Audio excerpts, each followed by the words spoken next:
কাঁচা আম নিয়ে চলে এসেছি। দেখো এখানে কিন্তু 3 কিলো আম নিয়ে নিয়েছি আমি। তো কাঁচা আমের আচার বানিয়ে নেব। হ্যালো ফ্রেন্ডস, সবাই কেমন আছো? আশা করি সবাই ভালো আছো। আমি রিঙ্কি, সবাইকে রাধে রাধে। তো আবারও চলে আসলাম একটি নতুন ভিডিও নিয়ে। তো পুরো ভিডিওটা দেখতে থাকো। তো দেখো আজকে বানিয়ে নিচ্ছি কাঁচা আমের আচার। কাঁচা আমের আচার বানানোর জন্য প্রথমে নিয়েছি 2 রকমের সর্ষে, মেথি, মৌরি, জিরে, আর এখানটায় রয়েছে শুকনো লঙ্কা, তেজপাতা। তো এবার এই মশলাগুলো কিন্তু ভালো করে ভেজে নেব। তো প্রথমেই কড়াটা ভালো করে গরম করে নিয়েছি। এবার গ্যাসের ফ্লেমটা লো রেখে মশলাগুলো কিন্তু ভেজে নেব। গ্যাসের ফ্লেম হাই রাখলে কিন্তু মশলাগুলো পুড়ে যাবে, ভালো লাগবে না। তো দেখো গ্যাসের ফ্লেম লো রেখে কিন্তু খুব সুন্দর করে এই মশলাগুলো ভেজে নিয়েছি। এবার এই মশলাগুলো কিন্তু পেস্ট করে নেব। দেখো মিক্সিং জারে আমি দিয়ে দিয়েছি। তোমরা চাইলে কিন্তু শিলনোড়াতেও করে নিতে পারো পেস্টটা, মানে গুঁড়োটা। তো দেখো মশলাটা গুঁড়ো করা হয়ে গেছে। আর দেখো ধুয়ে পরিষ্কার করে রাখা আমগুলো কেমন করে লম্বা লম্বা করে কেটে নিয়েছি। তো এর মধ্যে দিয়ে দিলাম আমি 2 চামচ হলুদ, আর দিয়ে দিয়েছিলাম লবণ। লবণটা আমার দেখানো হয়নি, স্কিপ হয়ে গেছিলো।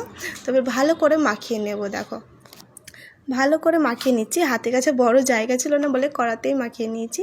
এবার দেখো কড়াইয়ের মধ্যে সরষের তেল দিয়ে ভালো করে গরম করে ওর মধ্যে দিয়ে দিলাম 5 ফোড়ন, আর দিয়ে দিচ্ছি শুকনো লঙ্কা, তেজপাতা। এবার হলুদ লবণ মাখানো আমগুলো দিয়ে দিলাম। দেখো হলুদ লবণ মাখানো আমগুলো দেওয়ার পর গ্যাসের ফ্লেমটা কিন্তু আমি না স্লো না হাই, একদম মিডিয়ামে রাখবো। মিডিয়ামে রেখে কিছুক্ষণ নাড়াচাড়া করে ভেজে নেব। দেখো একদম ভালো করে নাড়াচাড়া করতে হবে যেন লেগে না যায়।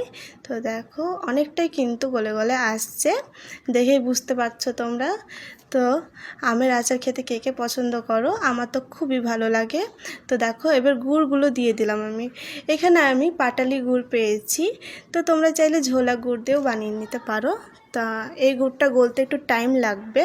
ভালো করে নাড়াচাড়া করে নিচ্ছি। দেখো এখানে কিন্তু নাড়াচাড়া করতেই হবে, নইলে কিন্তু লেগে যাবে। আমি কিন্তু একটু থামিনি, নাড়াচাড়া করে গেছি। দেখো গুড়গুলো কত সুন্দরভাবে গলে গেছে। তো আমি তো এডিটিং করছি আর মুখে জল চলে আসে, আমি বলে বোঝাতে পারবো না তোমাদেরকে। আমার যে এত পরিমাণে ভালো লাগে খেতে। দেখো কালারটা কত সুন্দর এসেছে, তাই না? আমি তো প্রায় মানে খেতেই থাকি আর কি বানানো থাকলে। এবার দিয়ে দিচ্ছি ভেজে রাখা মশলাগুলো। দেখো ভেজে রাখা মশলা দিয়ে কিছুক্ষণ আর রান্না করে নেব। আর বেশিক্ষণ কিন্তু করব না, মানে ওই নাড়াচাড়া করে নেব, একটু ভালো করে মশলাটা মিক্স করে নেব। তাহলেই কিন্তু আমের আচার রেডি হয়ে যাবে। ব্যাস এইভাবে আমের আচার বানিয়ে কিন্তু তোমরা পুরো 1 বছর বলো তার থেকে বেশিও সংরক্ষণ করতে পারো। তো রোজ রোদ্দুরে দিতে হবে, মানে মাঝে মধ্যে রোদ্দুরে দিয়ে রেখে দিতে হবে।